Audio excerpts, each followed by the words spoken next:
Welcome, everybody, to another episode of Recreation Rooster, a podcast for health and recreation enthusiasts. I'm Dan Chiovo, here again with Maisha Jones, my co host. How are you doing? Welcome, welcome. This is episode 6 that is going to be airing on February the 5th. We're so happy for you to join us for our second month of doing Recreation Rooster podcast. We hope that you are enjoying it. So let's go ahead and get started, Dan. Yes, I'm going to start with the quote of the day. The quote of the day is recreation is the medicine that heals the heart and brings a smile to the face. Oh, I love that. Could you say it one more time for our viewership? Definitely, recreation is the medicine that heals the heart and brings a smile to the face. So, Fills the heart and brings a smile to the face. I uh, love that. Oftentimes, we as recreation therapists, unlike many other professionals, we do get to see glimpses of joy and happiness in the faces of our clients that we serve on a day-to-day basis.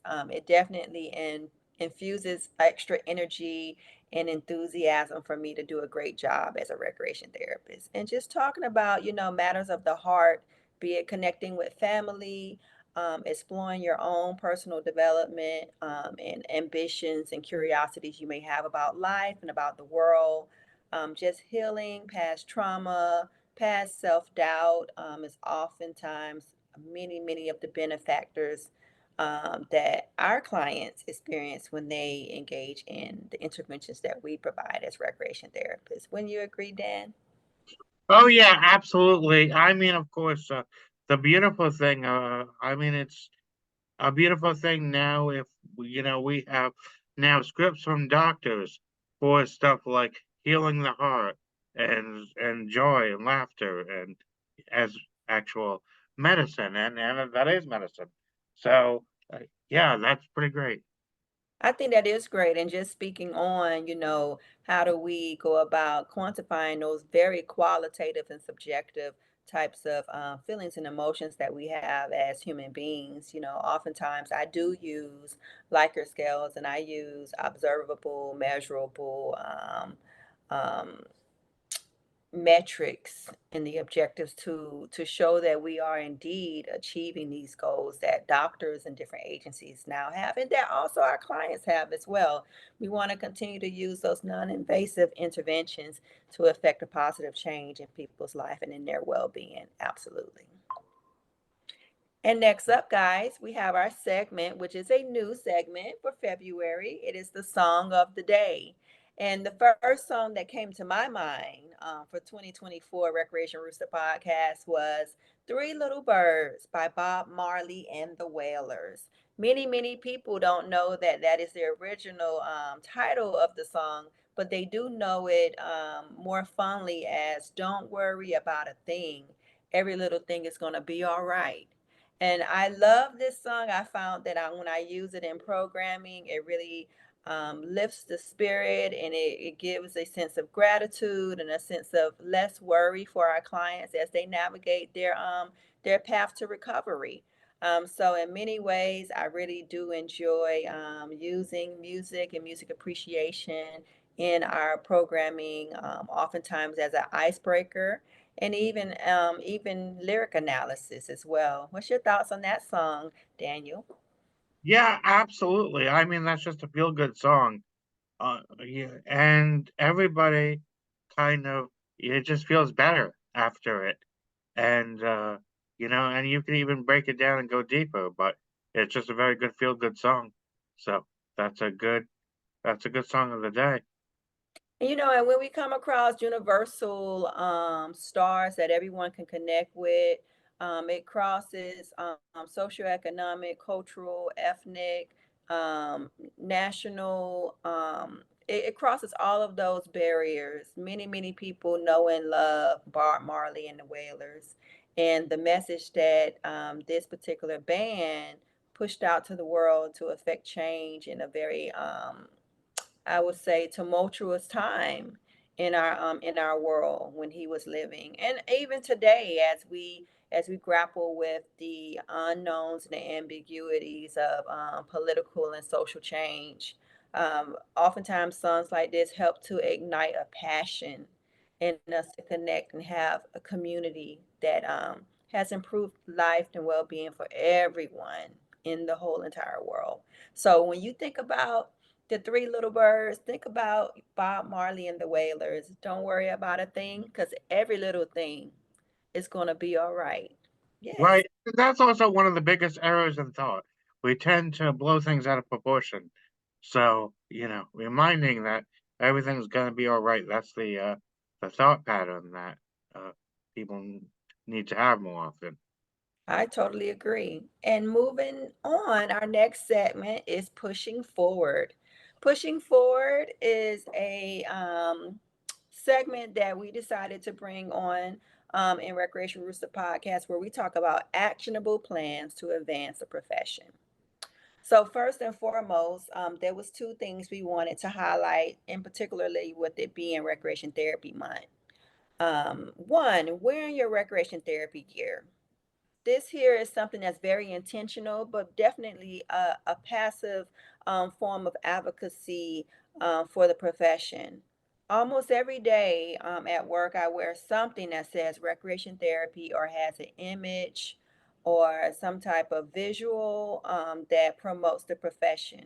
I find that by me doing this on a day to day basis, it helps to spark conversation, and it also removes confusion if a client or even another colleague from another discipline is working with a recreation therapist. It is something that lets them know that I am a recreation therapist. I'm not a nurse. I'm not another allied health professional, but I am a recreation therapist. So I find that to be a very actionable plan to advance the profession. What's your thoughts on that one, Dan? Yeah. Well, that's a good way because people are gonna ask about it as well.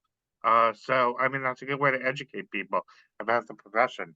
So even with being ambassadors and going to community events with your gear on, and that's also a good way to get the information out about the profession.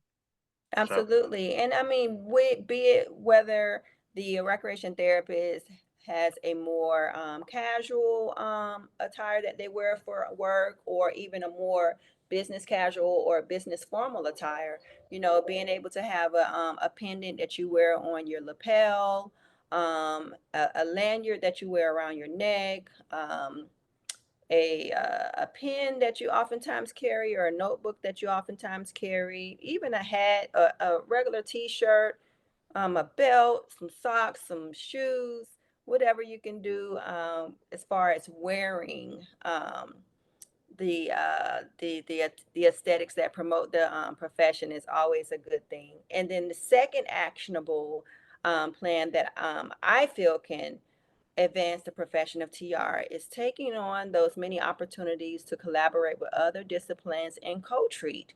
And understand this, co-treating is more than just working with other allied health professionals. It could also be working with other agencies that, in your opinion, may be unrelated to recreation therapy.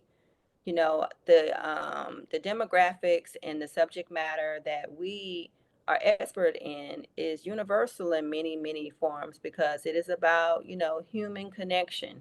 So with that being said, finding collaborations and co-treat opportunities with banks that may have social responsibility programs, other OTs or PTs or KTs or speech therapists that may have wellness programming, acute units, community parks and rec, just getting opportunities to make sure that the concepts and the scope of practice of RT is actually being represented and demonstrated by other RTs in these settings is essential. And then, of course, documenting the progress that is achieved. And then sustaining those relationships, those co treat opportunities, and making sure that it is reciprocated both ways as well. Oftentimes, we do extend a olive branch to other disciplines when it comes to co treat opportunities and recreation therapy, but sometimes it's not reciprocated by other disciplines. So making sure that you are in a mutually beneficial relationship, and that there is a clear delineation even though there may be some overlap, that there's a clear delineation that this is indeed a co-treat. You know, you don't want another discipline to come in and commandeer what you have going on and calling it something else. So just ensuring that those type of details are communicated and that everybody is aware of what their role and function is in the co-treat is essential. Good point. Yeah. And that's why, yeah, you got a good practice there, Maisha, of having like a, service agreement contract kind of a thing that outlines all that. So, Absolutely, it's essential. And then oftentimes too, when you find yourself in working for different agencies or healthcare systems, and you are approached or you have the ideal of co-treating with another discipline, just really delineating those services and how those services will be reflected in the documentation notes as well. Ensuring that your targeted objectives and goals are complementary to each other, but not duplicates of each other. That's also very, very essential because oftentimes you do hear RT speaking about, that they've had opportunities to co-treat or they've had other disciplines come in and observe their programming, and then the next day they see the discipline doing the same modality that they were doing the day before or the week earlier, type of thing. So just really ensuring that you can protect scope of practice, but also collaborate in a friendly, respectful, mutually beneficial way is super important. Always getting, your manager, your supervisor who is pro RT involved in that discussion as well. It's essential. no, yeah. Oh, yeah. No, yeah, definitely. No question about that. Yeah, so those are the two pushing forward actionable plans to advance the profession. Number one, wearing your recreation therapy gear on a day-to-day basis to strike up conversation and build awareness. And number two, looking forward to those collaborative co-treat opportunities with other disciplines and other agencies. Yes, absolutely. And next up, we shall have our next segment, which is called Behind the Numbers. Go ahead, Right. Dan. Yeah, and in this section, for this section, we came across a study. I did when working on a presentation I did a while back, presentation that we did a while back, 16,000 college students were surveyed. About 10% of them had depression. Wow. And that's statistically considerable, which actually might even be higher, I'm betting. And of course, anxiety and many mental health issues. So that's an area that oftentimes, recreational therapists haven't worked with that much. But I mean, we that's definitely an area where we definitely could. So you were saying this is 16,000 college students between the age of 18 to like 20, 21, 24 were surveyed Right. regarding their well-being. Sure, and it could be actually even more for people who are not in college or don't really, feel like their opportunities are limited in dead-end jobs and that type of a thing.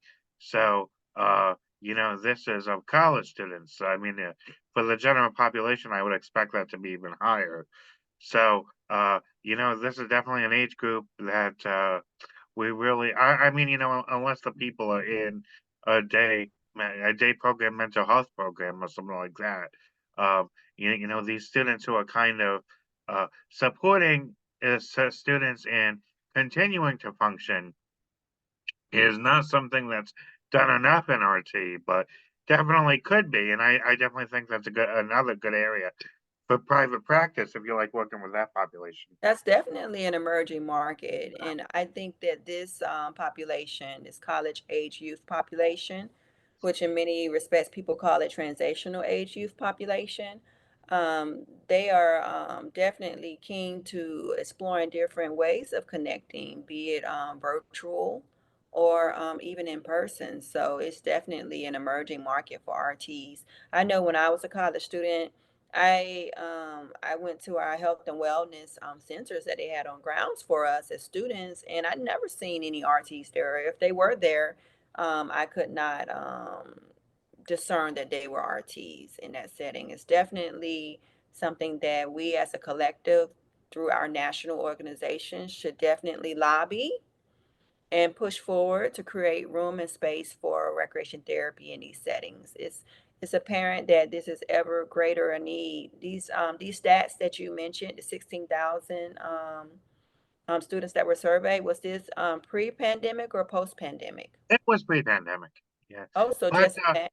of course, I mean, and also I'm sure that post-pandemic, that's probably gone up as well, because that's Exactly. another factor, uh, you know, as well as, ancillary, conditions like anxiety and other Exactly. things that, And yeah, with the uptick in violence and in active shooter type of right. situations at universities where people backtrack and try to figure out how a thriving student decompensated, to the point of them becoming a danger to themselves and others, oftentimes we see the cheesecloth effect where there was just gaps in flags, that there was apparent flags but no follow through, no effective interventions that were put into place to aid this transitional age youth to get back to a baseline.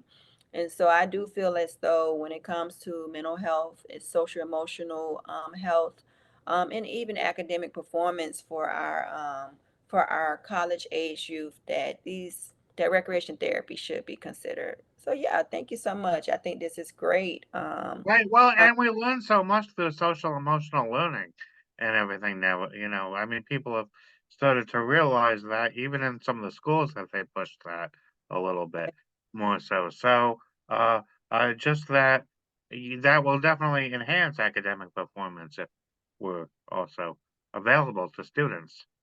Absolutely, and it will. I do know, having contracts in learning institutions through my firm, New Horizons Concierge, oftentimes we do focus a lot on curriculum infusion, social emotional learning, life skills, and leisure exploration, and then also socialization and conflict resolution and anger management. Yeah, Oftentimes, we focus strongly on that. There are studies out there that show a direct connection between having this well-roundedness improves academic performance for youth, young adult, and also college aged, even all the way up to doctoral students and first year, second year, third year medical residents as well, doctoral residents. It is quite the market for us as recreation therapists to dive into, and to push the envelope forward as we improve the health outcomes and the performance metrics for these individuals in these learning environments. It will, yeah, I mean, these are definitely skills for, both school and life. So, yes, and indeed. yeah, and work and life, yeah. Yeah, in the future work and life, absolutely. Yes, I really believe that, organizations like the National Institute of Health and different federal agencies that are tasked with improving the health and wellness of our community at large should definitely delve a bit more into recreation therapy and give us an opportunity to show the value asset that we provide when it comes to improving well-being and performance metrics of our community. So I do believe it is definitely the missing piece that oftentimes is overlooked. Yeah, I do. So yeah, that's so great. Thank you for discussing that behind the numbers. So next up, we will have our next segment, Below the Surface, Exploring Recreation and Leisure Subcultures. So we're going to take a deeper dive into affinity grouping, particularly fiber arts. So when one thinks of fiber art, you think of crocheting, you think of latch hooking, you think of needle stitch, you think of the type of arts that requires groups of people either virtually, starting on small projects and then coming together, and then combining and connecting all of these tapestries. And then, of course, utilizing them in the community, be it to give warm blankets to babies and to folks who might be, displaced, or even to new moms, or just as a gift of a cultural tapestry, or even to hang in persons' homes, to hang in cultural museums, to sell items as well at fairs and swap meets.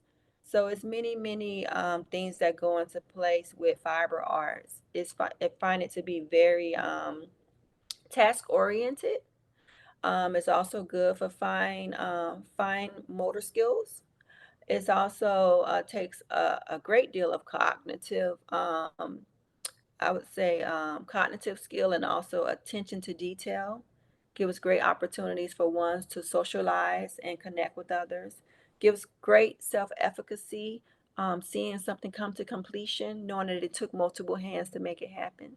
It's definitely a community building modality that can be used intervention wise to improve a person's sense of belonging and well-being and capability as well. And then the other thing that's so great about it is that it can be something that is a customizable gift that is given to others or even sold for great amounts of money. So fiber arts has a lot of different possibilities for not just the recreation therapist, but also for the clients who participate in it and then the families who benefit from it. Yeah, yeah, it's a very good avenue and subculture that people can get into. And Absolutely. I guess a good leisure education piece. Oh, absolutely. I do know that there are several VAs that we collaborate with on a monthly call that have a very strong and robust fiber arts program for their veterans, and they found it to be quite quite successful when it comes to the health metrics that they have in place for those veterans. So definitely interested in exploring fiber arts more, building upon that, and really embracing crafting as well. And next up, our next segment is Fast Facts NTR. So this segment highlights a unknown but widely known within the profession. So unknown outside the profession, but widely known within the profession fact about most recreation therapists. So with that being said, I wanted to focus on the fact that most recreation therapists routinely participate in food handling or they coordinate with a catering department that does such as we do special events, oftentimes on a weekly basis. So many RTs have been certified in food handling, be it through Safe Serve, which is a national credentialing and training organization that trains not just recreation therapists, but anyone in the food handling profession on how to safely administer food to small and large groups of people safely and beautifully.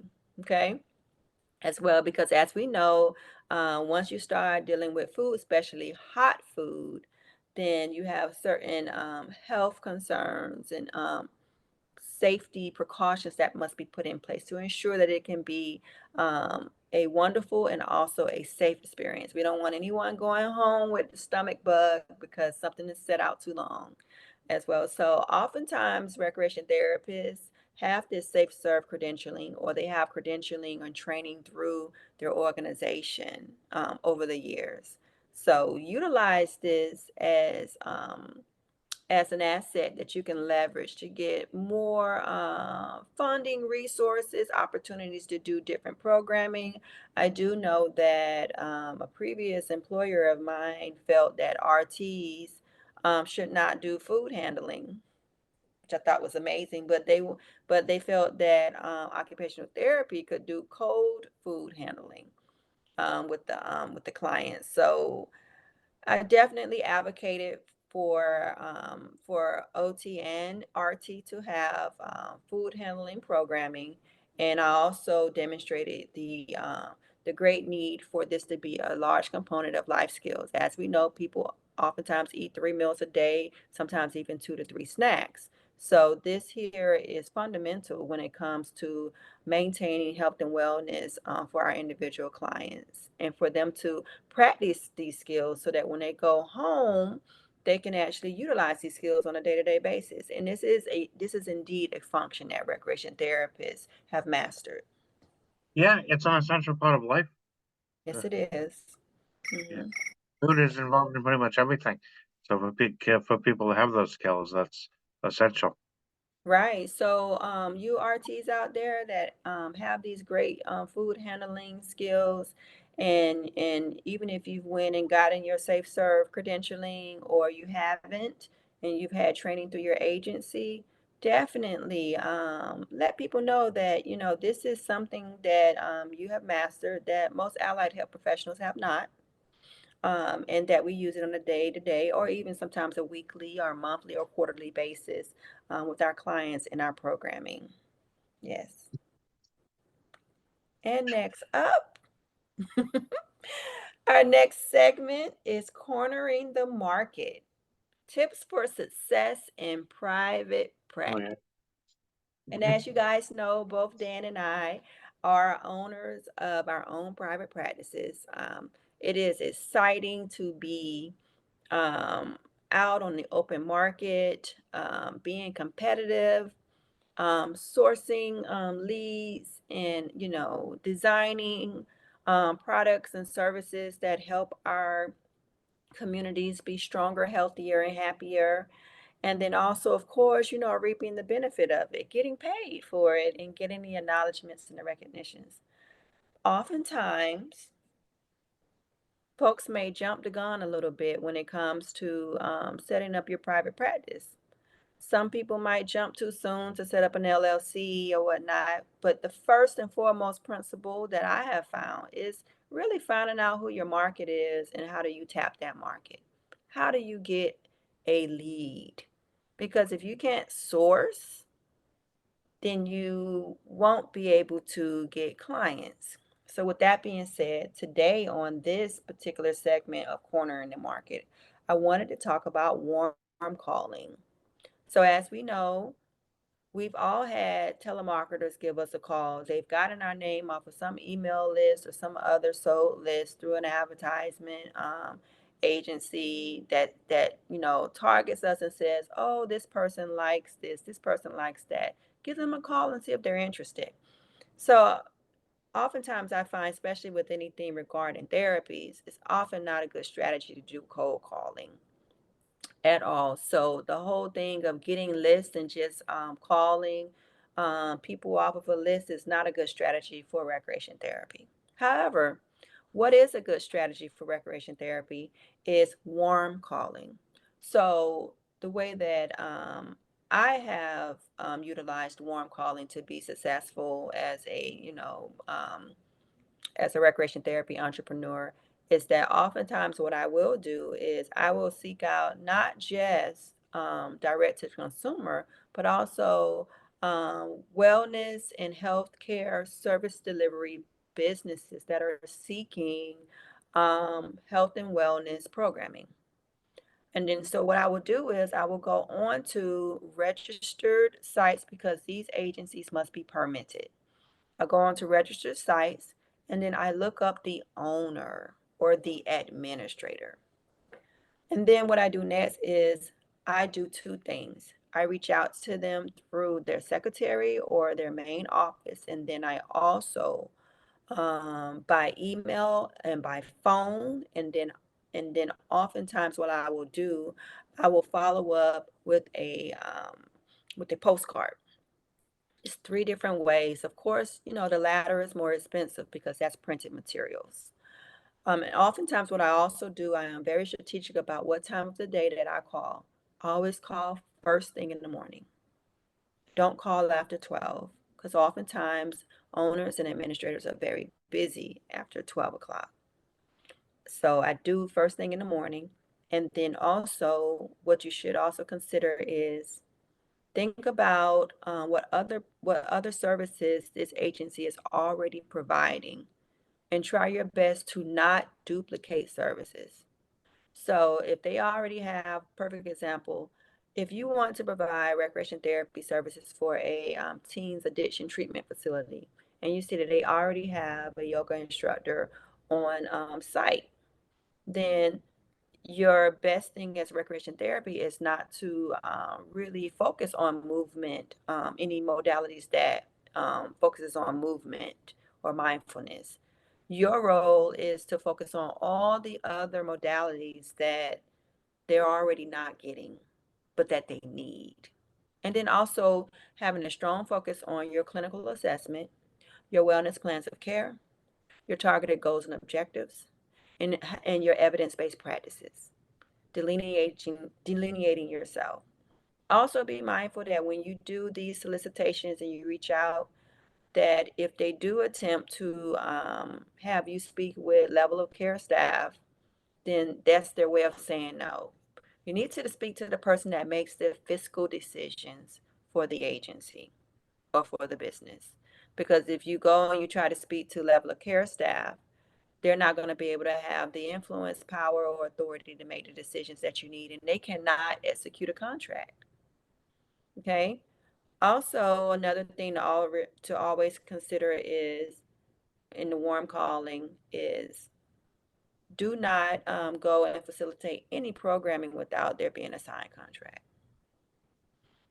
So oftentimes the way that payment happens is payment is done by invoicing after services have been rendered. That's usually the protocol, especially for private pay clients as well. So when you go and you do this warm calling, be very mindful of the administrator or the owner's time. Get straight to the point about why you are calling. Address the need and how you can solve the need, how you can save the agency money, or how you can generate money for the agency. Always know what you want to be paid before you even give them a call. Do not stumble in that. You need to know exactly what you're willing to be paid. Also, take into strong consideration the logistics and the cost of logistics, such as if the agency has a cluster homes and they're all over the city or all over the county. Factor those things in and set those surcharges into place. Also, it'd be great to always be able to have your contract on hand via DocuSign that you can send off right away. Because now, after you've piqued their interest, the goal now is to seal the deal. So you need to be able to immediately send them your contract. If you wait a day or two, this will show to them that you don't have things together, and they're most likely not going to build a trust factor with you to sign. So you have to remember, people oftentimes will say, "Oh, recreation therapy sounds so amazing," right? But not be a customer, right? Not sell, not buy your services. So after you do pique their interest, it's essential that you do seal the deal and that you send the contract off. And if you feel the need to negotiate rates on your contract, go ahead and do that. But you want to try to get that contract signed. Have an expiration date on that contract. If you want to have a 3-day offer for that contract with that particular rate, 3 days, or 7 days, or a 5 business day turnaround, this will stop um, a potential client from just dragging you along. And understand this, at the end of the day, it is warm calling, so you're going to have a high percentage of denials. But the thing about it is this: getting one great client is better than getting 7 horrible clients. So always take into consideration that you want great long-term clients. You will win as a recreation therapy entrepreneur if you have long-standing clients that you have a good rapport, good understanding, and good relationship with.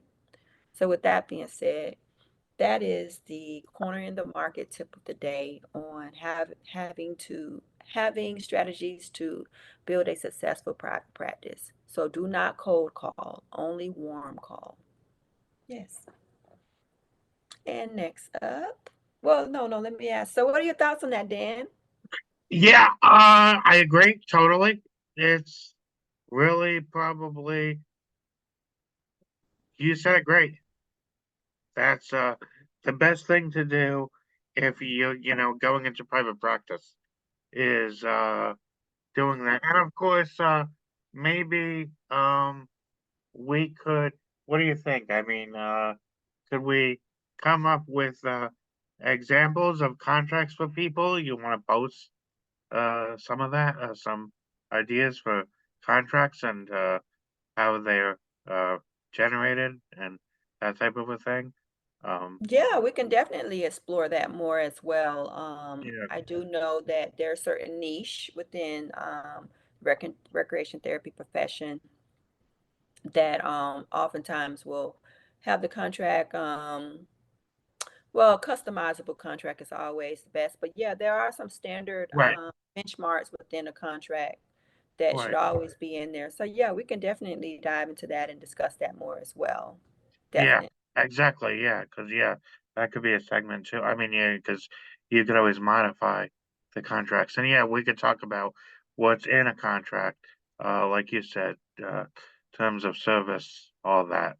So, that's, I think a key piece, and of course, some of highlighting, I would presume that is a lot of setting up things with the people, with the, and then going through, via PowerPoint almost what, like a group of stakeholders, what you're actually going to be doing. So, yeah, talking about some of how to set up um, a, I guess, presentation like that could also be a useful thing.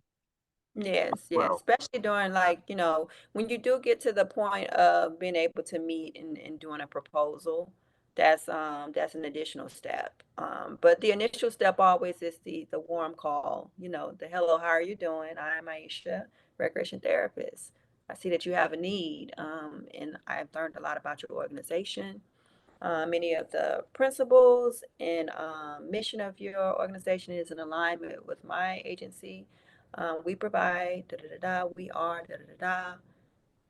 We can, so you really begin to kind of have a dialogue with the owner, um, so that they can see that their investment will reap the benefits and the return that they want as well, and that they can maintain and keep their clients happy as well. So it's very interesting. We can definitely talk on it more.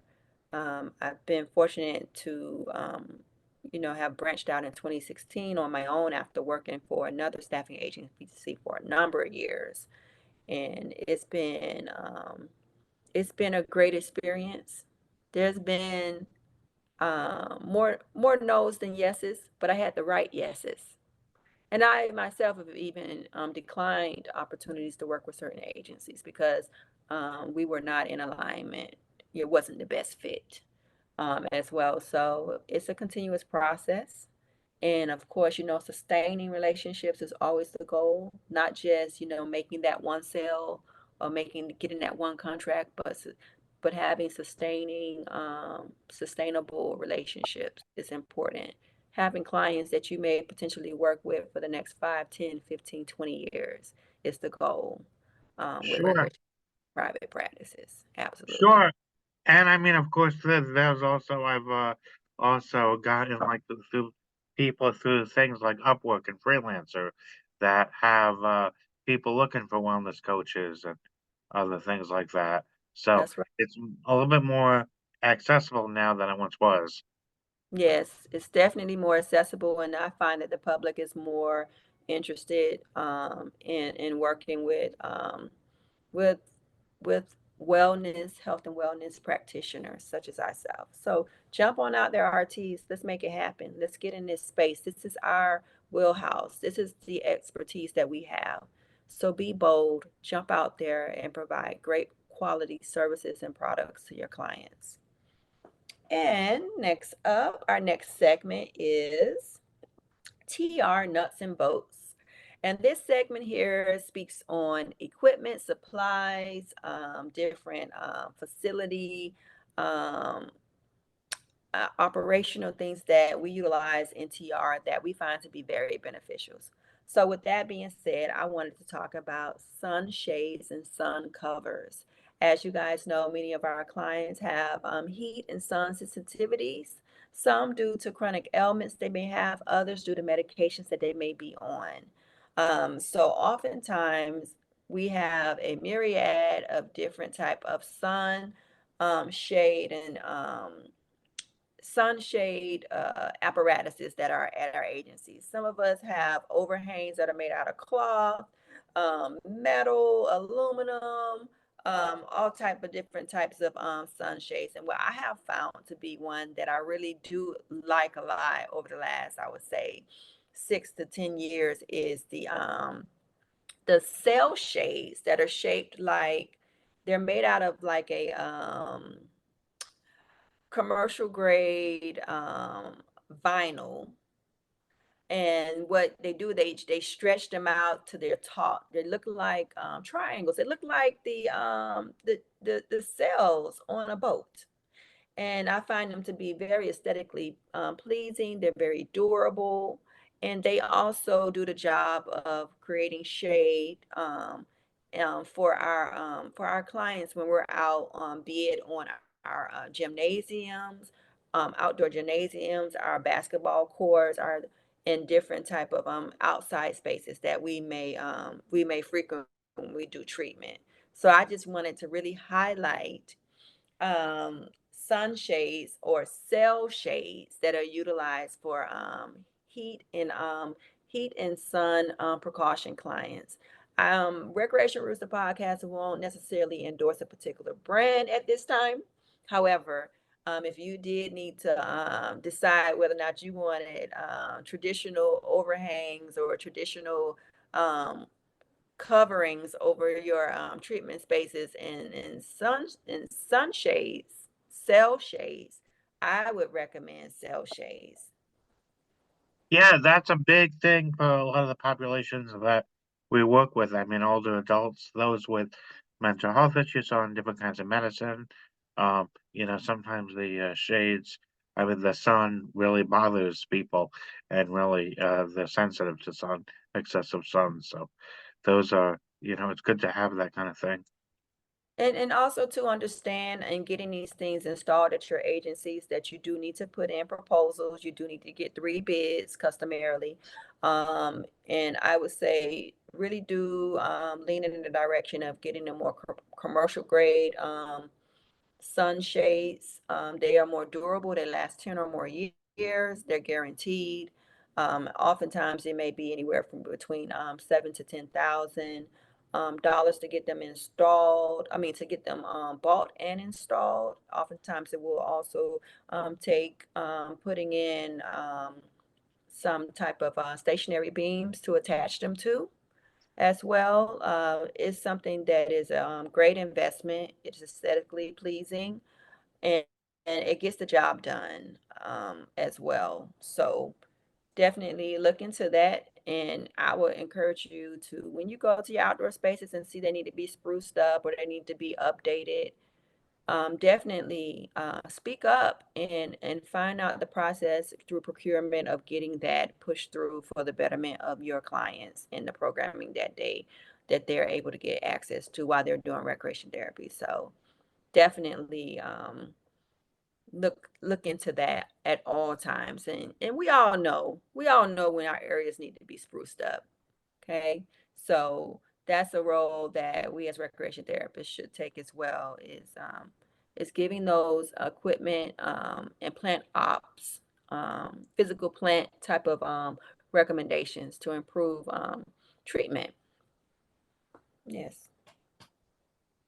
And next up, our second to the last segment for today is the therapist friend, where we speak on clinical skills and tools. Go ahead, Right. Ben. And of course, this is clinical schools and tools. This is one of the ones that we often are very important. It's something that I feel like we do very well. I don't know how often it's recognized, but active listening and reflection, that's a critical piece of helping participants kind of solve their own problems. And that's really the goal, is to get them to be as independent as possible in solving their own problems. And of course, by active listening and reflection, you can help them process their thoughts and feelings and identify thought patterns that might be a little bit off if somebody's blowing something out of proportion. And you might be able to catch some of their errors in thought and kind of set them on a more productive area. You know, trajectory. So Absolutely. And I'm so glad that you did mention active listening and reflection because oftentimes people think that this is a soft skill.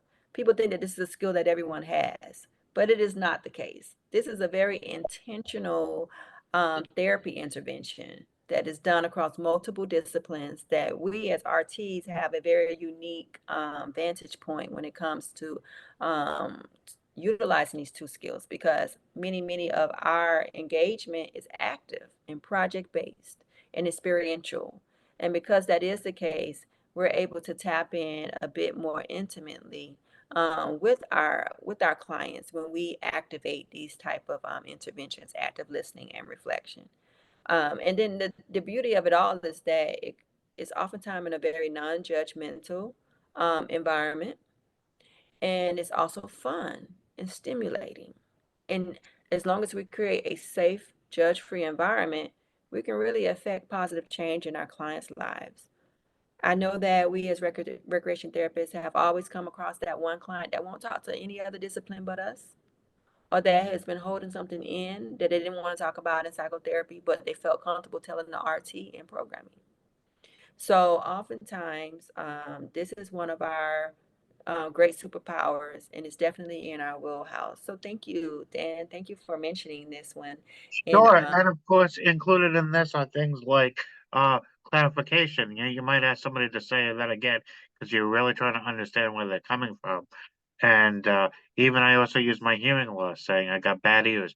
Can you say that again? That shows that I'm what? I'm listening.